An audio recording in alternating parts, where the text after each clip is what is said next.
화평을 누리자라는 제목 가지고 로마서 7번째 시간 여러분과 말씀 나누기를 원합니다. 여러분들 하나님과 화평을 누린다, 이 말은요, 히브리 사람들, 이 유태인들이 이게 샬롬이라고 인사하지 않습니까? 서로 샬롬 하는데 이 샬롬이라는 단어의 뜻과 비슷합니다. 화평이라는 단어가요, 왜 똑같지 않고 비슷한가? 좀 뜻이 다르기 때문에 그렇습니다.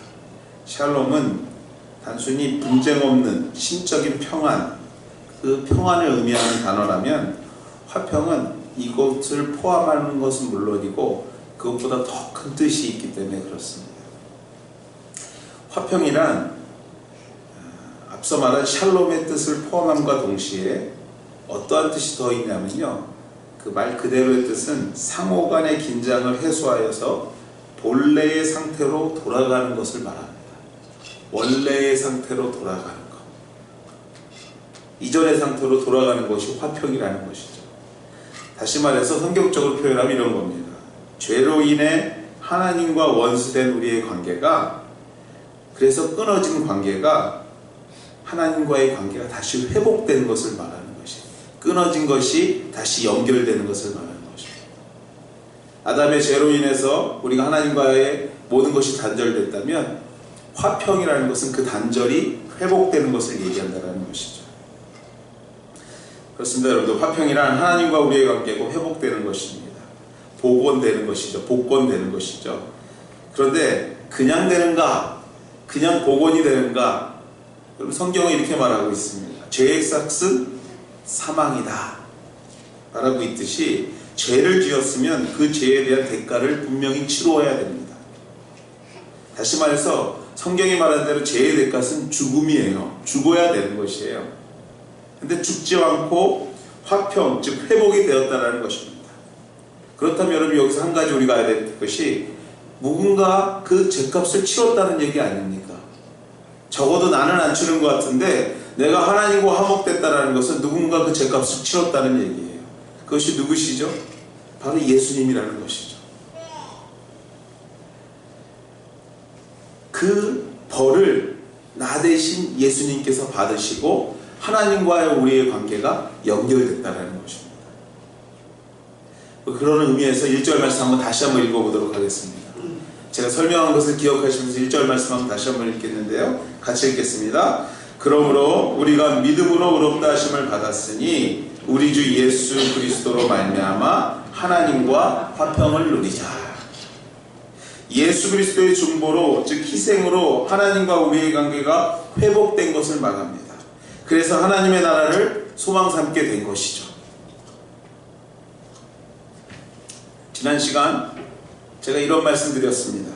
내가 뭔고를 깨달아야 된다고요? 내가 죄인인 것을 깨닫는 것이에요. 그것을 인정하는 것, 그게 되게 중요하다고 했는데요, 그것과 연장선에서 생각할 수 있는 것입니다. 내가 죄인인 것을 인정하는 것, 그래서 예수님이 필요한 것이, 그래서 중요한 것입니다. 나는 뭐 한 것이 없는데 하나님과의 우리의 관계가 회복됐다는 것은 예수님의 역할이 있었다는 것이에요. 본문 2절 말씀에 그 말씀을 더욱더 설명합니다. 이렇게 말씀합니다. 또한 그로 말미암아, 이 말씀이 이런 겁니다. 또한 예수님의 희생으로 말미암아 우리가 믿음으로 서 있는 이 은혜에 들어감을 얻었으며, 여기서 말하는 은혜는요, 역시 하나님과의 관계의 회복, 즉 화평을 말하는 것입니다. 다시 해서 정리해보면 이런 거예요. 조금 어려운 얘기를 해서 여러분들 좀 집중해서 들으실 필요가 있는데, 정리하면 이런 겁니다. 우리가 예수님의 희생으로 관계가 회복되었고, 마침내 나아갈 수 없는 자리, 하나님 앞에 갈 수 없었는데 이제 내가 가게 됐다는 거예요. 그분과 관계가 회복됨을 통해서 하나님 앞에 우리가 마음대로 나갈 수 있게 되었다는 것입니다. 제가 올림픽 시작됐습니다. 이상하게 좀 이번 올림픽에는 여러 가지 생각들이 좀 저에게 마음이 좀 있는 것 같아요. 개막식 뉴스를 쭉 보는데요, 많은 손님들 가운데 그 중에 가장 관심을 많이 받은 사람이 있었습니다. 그것이 누구냐면요, 백두혈통의 김정은의 여동생이었습니다. 김여정이죠. 김여정. 이 뉴스와 함께 그가 얼마나 비중 있는 사람인가를 뉴스에서 설명하는 것을 자료화면을 쭉 보게 됐어요. 조금 좀 유치했습니다. 사실은 그 자료화면 보면서.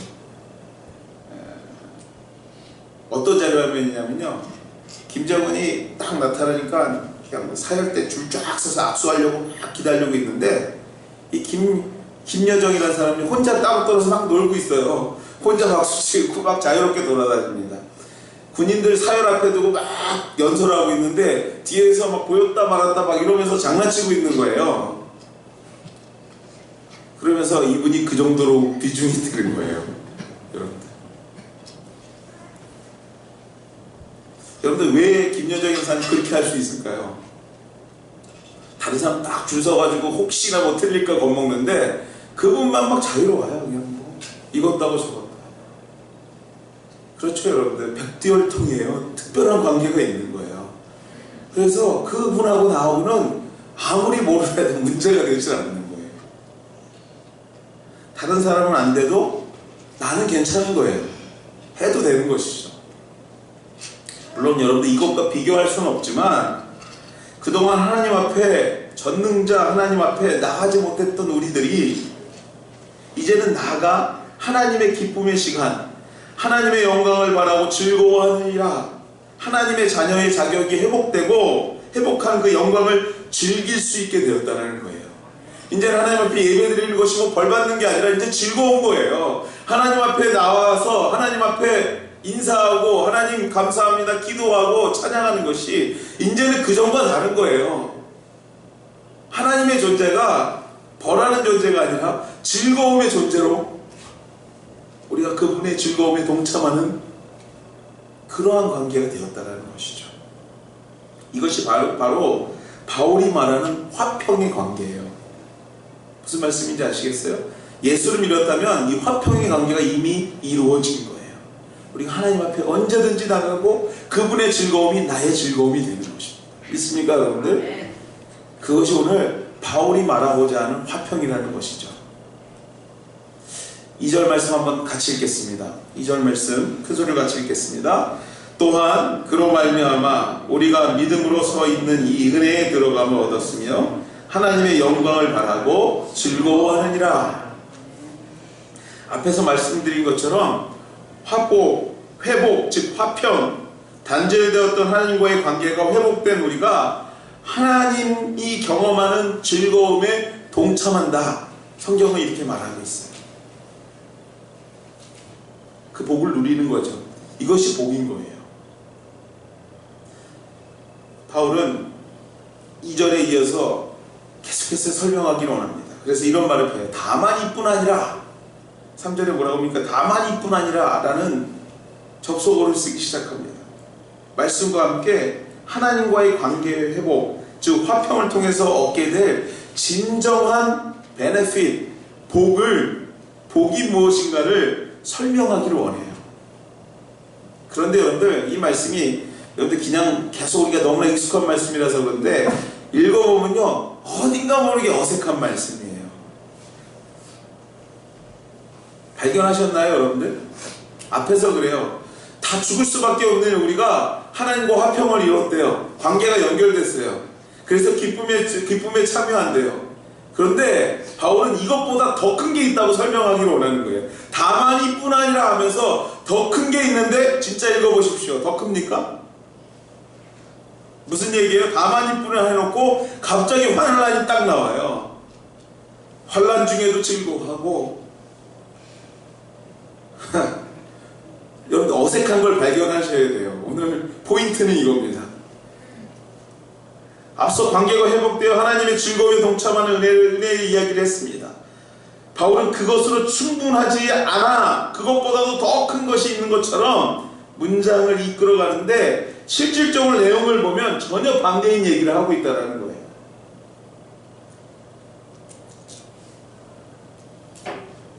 즐거움뿐만 아니라 지금보다도 더 큰 집, 더 큰 차, 더 큰 그거를 설명해야 될 것 같은데 오늘 완전히 반대의 얘기를 하고 있다는 것입니다. 여기에 여러분들 포인트가 있는 거예요. 우리의 기대는요, 즐거움에 참여하는 것으로 끝난 게 아니라 이보다 더 큰 것이 있습니다 하면은 우리 생각 속에는 더 큰 걸 막 꿈꾸는데 그 기대와 결이 맞지 않는 거예요. 우리의 기대와, 인간이 우리의 기대와 결이 맞지 않습니다.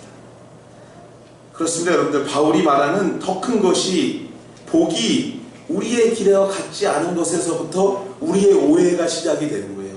신앙생활의 오해, 믿음생활의 오해, 잘못된 이해가 시작된다는 것입니다. 여기에 핵심이 있어요. 복의 이해가 다르기 때문에 오는 오해가 우리가 신앙생활하는 데 있어서 얼마나 우리를 힘들게 하고 실망하게 하는지 모릅니다. 성경이 말하는 복이 내가 생각하는 복하고 맞아야 되는데 자꾸 안 맞는 거예요. 그래서 자꾸 실망하는 거예요, 우리가. 그래서 우리는요, 성경이 말하는 진정한 복이 무엇인지를 깨닫는 게 굉장히 중요합니다. 내가 말하는 복이 아니라, 내가 생각하고 있는 하나님이 아니라 성경이 말하는 하나님의 복이 뭔지를 알아야 된다는 거예요. 성경이 말하는 하나님의 복. 그래서 이해해서 내가 생각하는 복이 아닌 성경이 말하는 진정한 복이 무엇인가를 깨닫고 이해하는 순간에 여러분의 신앙은 한 단계 더 성숙하는 하나님의 은혜를 경험하게 되는 것입니다. 오늘 이 아침 성경의 복이 무엇인지 알고 깨닫게 되면 우리 모두가 되기를 주의 이름으로 축원해 드립니다. 내가 생각하는 복이 아니에요. 성경이 말하는 복이에요. 성경이 말하는 복. 오늘 설교를 준비하면서 진정한 복을 무엇인가 하면서 여러 가지 자료도 찾고 이 말씀을 위해서 공부하다가 복을 잘 정리해놓은 책을 하나 만나게 되었습니다. 오늘 그 책의 내용을 바탕으로 해서 여러분과 좀 말씀 나누기로 해요. 여러분들 잘 알고 계시는 분 있지만 그 김동호 목사님이 쓰신 책 제목도 참 재밌습니다. 페이스북이 아니라 페이스북이래요. 제 발음이 맞는지 모르겠어요. 우리가 흔히 쓰는 SNS 그 페이스북이 아니라 페이스북인 로마서 강해라는 책 제목입니다. 이 책에서 복에는 가짜 복이 있고 진짜 복이 있다고 설명을 합니다. 진짜 복과 가짜 복.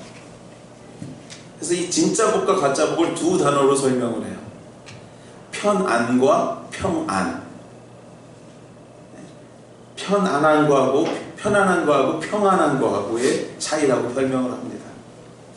그러면서 이런 예를 하나 드세요. 그 목사님이 고등학교 다닐 때 선생님이 이런 질문을 했답니다. 야, 너희들 지금 소망이 뭐니? 소원이 뭐냐고 물어봤대요. 그랬더니 고3 때 한참 잠이 부족한 아이들이 이렇게 대답하더랍니다. 선생님, 잠 한번 푹 잤으면 좋겠어요. 그냥 잠 좀 그냥 계속 아침 먹고 잠, 점심 먹고 잠, 저녁 먹고 잠 좀 잤으면 좋겠다는 거예요. 그 대답을 들은 선생님이 이렇게 답을 해주더랍니다. 야, 이놈들아, 니네가 대학 떨어지고 3일만 자봐라. 그 자리가 지옥일 거다. 이렇게 대답을 하더래요. 근데 여러분들, 때마침 이 목사님이 그 해에 대학을 떨어졌더래요. 대학을 떨어지고 재수를 하게 됐는데 정말로 밖에 나가기 싫어가지고 정말 모든 게 꼴보기 싫어가지고요, 아침 먹고 잠, 점심 먹고 잠, 이불 뒤집어 쓰고 밖에 나가지도 않았어요. 그 일을 한 4월쯤 하고 났더니 여러분들 잠이 안 오더래요. 그 다음부터 잠을 못 자겠더래요. 계속 잠만 잤으니까요. 그리고 불면증에 시달리더라는 겁니다. 그래서 그래도 밖에 안 나갔대요. 그리고 집에 앉아서 오는 신문을 처음부터 끝까지 광고부터 시작해서 본문 내용까지 다 하나씩 읽고 꼼꼼히 읽고 했는데도 시간이 안 가더래요. 시간이 정말 안 가더랍니다. 그러면서 생각이 든 게 뭐냐면 이러다 죽겠구나 라는 생각이 들더라고요. 여러분들, 물론 좀 과장된 부분도 있지만 이것이 바로 여러분들 가짜 복인 편안이에요. 편안한 거죠. 가짜 복이에요, 여러분. 여러분, 서양 속담에 우유를 먹는 사람보다 우유를 배달하는 사람이 더 건강하네요. 이런 말이 있어요. 확 와닿죠, 여러분들. 우유를 먹는 사람보다 배달하는 사람이 훨씬 건강하답니다. 그렇습니다. 여러분, 사람이 편안하게 살면 약해집니다. 여러분들. 건강도, 정신도, 마음도 약해져요. 또한 여러분들 신앙도 마찬가지예요. 믿음도 약해집니다. 그래서 하나님은요, 사랑하는 사람을 절대로 편안하게 하시지 않아요. 여러분들, 여기서 오는 오해가 생기는 것입니다. 여기에 편안에 대한 것에 대해서 오해가 오는 것입니다. 많은 사람들이 편안하게 우유를 시켜 먹는 게 복인 줄 알아요. 그게 잘 사는 줄 알아요. 배달하는 사람마다 시켜 먹는 사람이 훨씬 잘 산다고 생각하는 거예요. 우리는요, 편안하거든요. 편안해. 그게 그렇습니다. 여러분들, 예수를 잘 믿으면 잘 살아야 돼요. 여러분들. 그런데 잘 산다는 개념이 성경과 우리가 다르다는 것이에요. 성경이 말하는 잘 사는 것과 내가 생각하는 잘 사는 게 달라요. 하나님과 우리가 다르다라는 얘기는 것이죠. 우리는 잘 산다는 개념이 편안으로 연결되어 있기에 부도를 맞는다던가 집을 갑자기 잊어버린다던가 건강을 잃어버린다던가 하면은 불편해지는 거예요. 갑자기 불편해져요. 그러면서 뭐라 그래요? 하나님이 계신다면 내가 어떻게 이런 일을 당할 수 있어 하면서 하늘에 대고 삿대질하죠. 그때부터 하나님이 계시다면 내가 이렇게 기도했는데, 하나님이 계시다면 내가 이렇게 믿음 생활했는데 하면서 불편하니까 막 불평이 나오기 시작하는 거예요.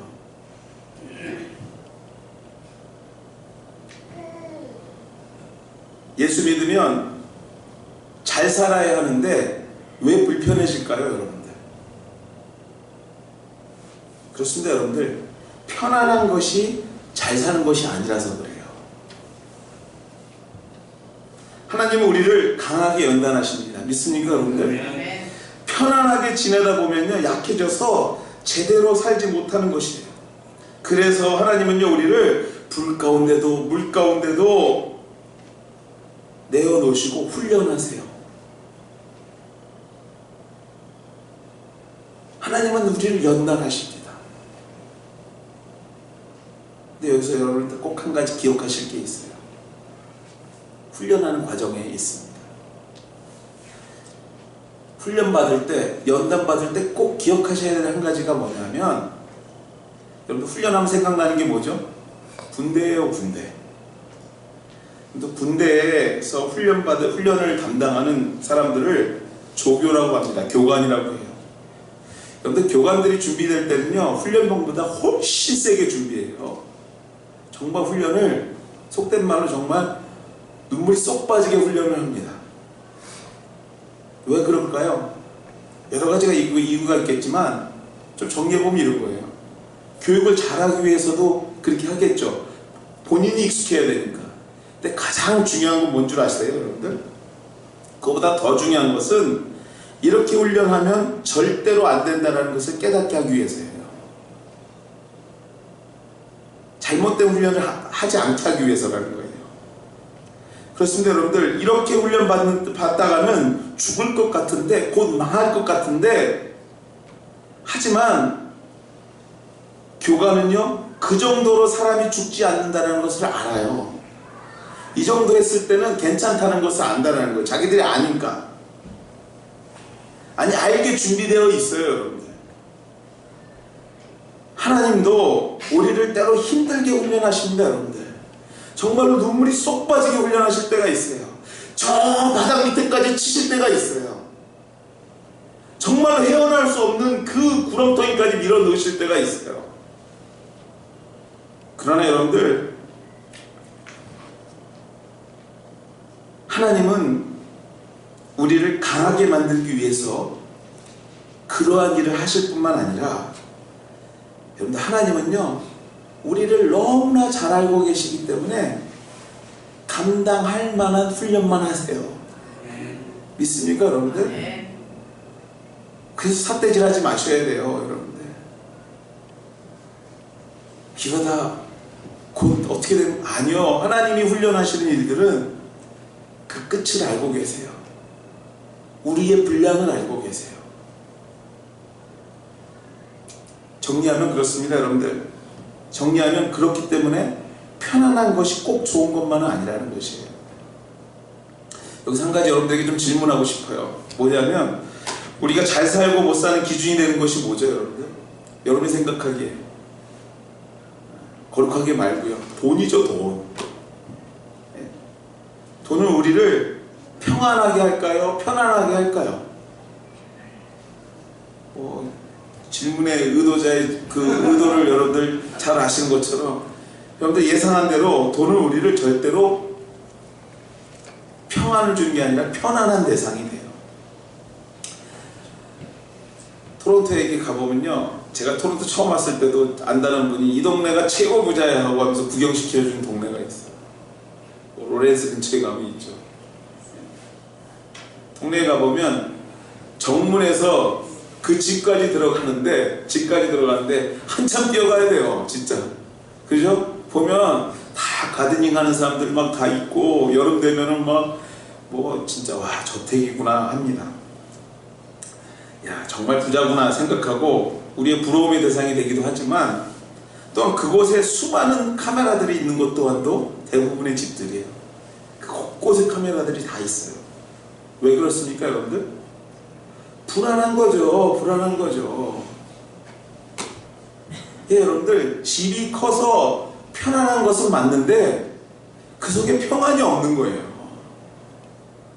집이 좋아서 편안한 건 맞는데 평안이 없는 거예요, 그 속에 평안이. 그렇다고 여러분들 돈 벌지 말라는 거 아닙니다. 여기서 이렇게 생각하시는 분 계실 거예요. 목사님, 나는 평안 필요 없어요. 편안해도 되니까 돈이라도 많았으면 좋겠어요. 이런 분들 분명히 있을 거예요. 제 마음 한구석에도 솔직한 그런 마음이 있습니다.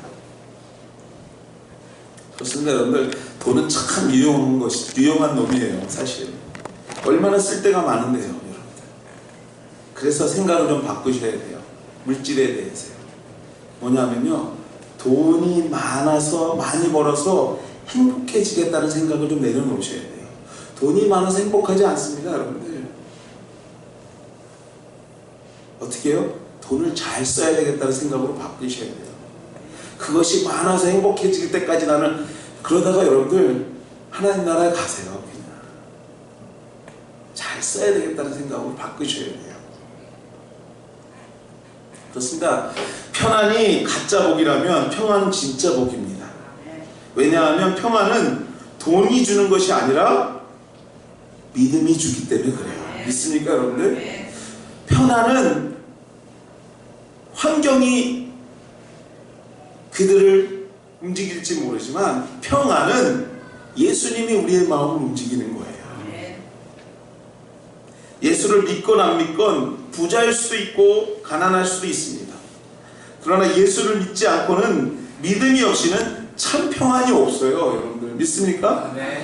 예수 믿었다고 다 잘 사는 것도 아니고 다 못 사는 것도 아니에요.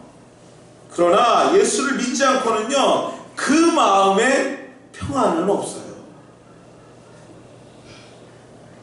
오직 믿음만이 여러분을 참 평안으로 인도할 수 있습니다.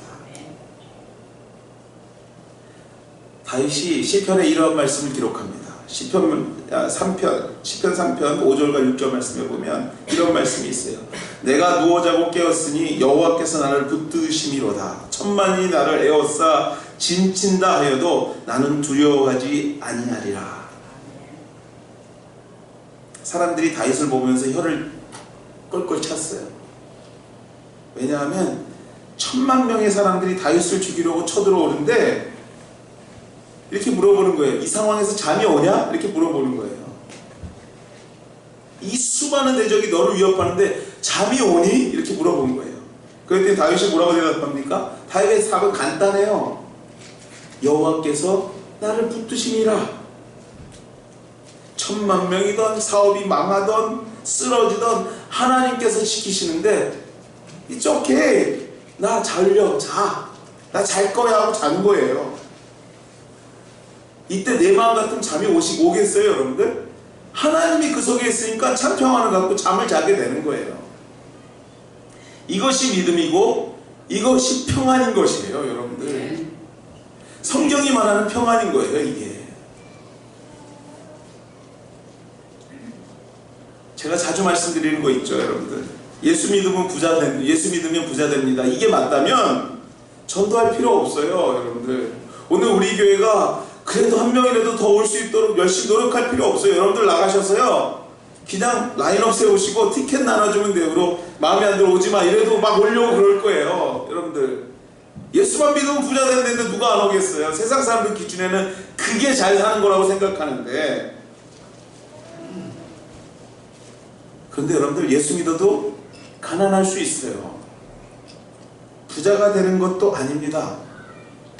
예수 믿어도 병에 걸릴 수 있습니다. 예수 믿는다고 해서 다 형통한 것도 아닙니다. 그러나 한 가지 분명한 것은, 이러한 모든 것들이 하나님이 우리를 죽이려고 하는 것이 아니라 훈련하시는 것임을, 우리를 강하게 하시어서 보다 잘 살게 하기 위해 훈련하는 것, 그것을 잊지 말고 믿어야 될 것입니다. 아멘. 이렇게 믿는 순간에 평안이라는 진정한 복을 경험하게 되는 거예요. 천만인이 우리를 위협해도 그 속에서 참 평안을 누릴 수 있는 능력을 갖게 되는 거예요. 천만의 대적 앞에서, 생업의 위협 앞에서 하나님을 알기에 누리는 평안한 쉼, 평안의 쉼, 그 쉼을 경험하는 것, 그것이 오늘 성경이 말하는 진정한 복이라는 거예요. 우리가 생각하는 그 물질이 아니고요, 우리가 생각하는 그 차가 아니고요, 우리가 생각하는 그 집도 아니고요, 우리가 생각하는 그 자녀들이 잘 돼서 명예와 부귀를 얻는 성공하는 자녀가 아니라, 어떠한 순간에도 흔들리지 않고 하나님 때문에, 예수님 때문에 평안을 누리는 것, 평안을 누리는 것, 그것이 성경이 말하는 복이라는 것입니다. 그래서 바울은요, 오늘 본문에서 이렇게 고백하는 거예요.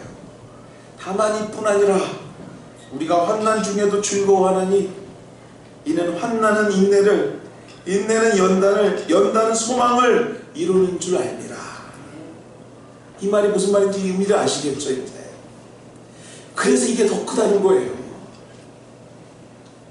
인생을 돌아보건대 기쁜 일도 더 많지만 항상 우리 나쁜 일 때문에 우리의 마음이 괴롭잖아요. 그것이 잊혀지지 않잖아요, 여러분들. 그것이 내 마음을 꽉 붙잡고 있잖아요. 오늘도 그것 때문에 그 사람하고 관계가 회복되지 않고 있잖아요. 그래서 복이 없는 거예요, 우리 가운데. 그러나 여러분들 기억하십시오. 예수 믿는 참 증거는요, 그럼에도 불구하고 그 속에서 평안을 누리는 거예요. 그럼에도 불구하고 그 사람과 관계가 회복되는 것입니다. 그럼에도 불구하고, 그럼에도 불구하고.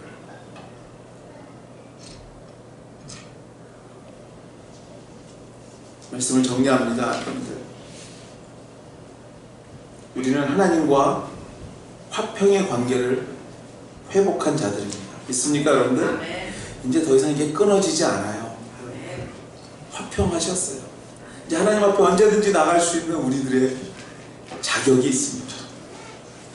화평의 회복이란 이제는 하나님 앞에서, 하나님 안에서 평안의 복을 누리는 것입니다. 단순히 환경에 지배받는 것이 아니라, 그리 아니하실지라도 하나님인 내 편입니다. 하나님 때문에 오늘도 즐겁습니다. 하나님 때문에 오늘도 정말 어렵지만 힘이 납니다. 라는 고백들인 거죠. 오늘 나를 위해서 환난도 연단도 주심을 믿고 실망하지 않는 삶, 그 속에서 진정한 평안을 경험하는 삶, 이것이 바로 성경적인 삶이요, 성경에서 말하는 진정한 복이 무엇인가를 이해하는 삶인 줄 믿습니다. 다가오는 한 주 여러분의 삶 가운데 평안의 축복이 임하시기를 주의 이름으로 축원해 드립니다. 하나님의 평안이 여러분을 날마다 이끌어가는 축복된 인생 살아가게 되시는 우리 하늘교회 식구들 다 되시기를 주의 이름으로 축원해 드립니다. 기도하겠습니다. 우리 이 시간에 합심해서 한번 같이 기도하시겠는데요. 하나님, 내가 너무나 편안에 대해서 관심이 많았습니다. 아니, 거기에 마음을 뺏겼습니다. 하나님, 편안이 아닌 하늘이 주는 참 평안을 누리게 되는 우리 인생 되게 도와달라고 하나님의 발만 합심해서 소리내서 기도하도록 하겠습니다. 같이 기도하시겠습니다. 하나님 감사합니다. 오늘